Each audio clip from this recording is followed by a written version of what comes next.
Ljubo Žnidar, župan občine Polzela in direktor družbe DDC, je razpet med delom na občini in v Ljubljani. Zato se njegov delovni dan pričenja zgodaj, končuje pa pozno. Rad dela, odgovorno sprejema izzive in ustvarjalno sodeluje pri medobčinskih projektih, ki prinašajo boljše življenje vsem ljudem spodnje Savinjske doline. Sem človek, ki se ne ustrašim novih izzivov, temveč se jih lotim z resnostjo in odgovornostjo. Prizadevam si za razvoj občine na vseh področjih, ki omogočajo občanom kvalitetnejše pogoje za bivanje in delo.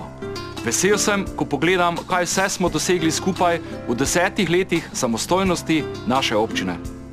Njegovo 10-letno dobro vodenje občine je vidno povsod. Uspehov zato ne pripisuje zgolj sebi, s hvaležnostjo pove, da dela s pravimi ljudmi, ki so prav tako zaslužni za to, da je občina Polzela v tem času povsem spremenila svojo podobo in se razcvetela.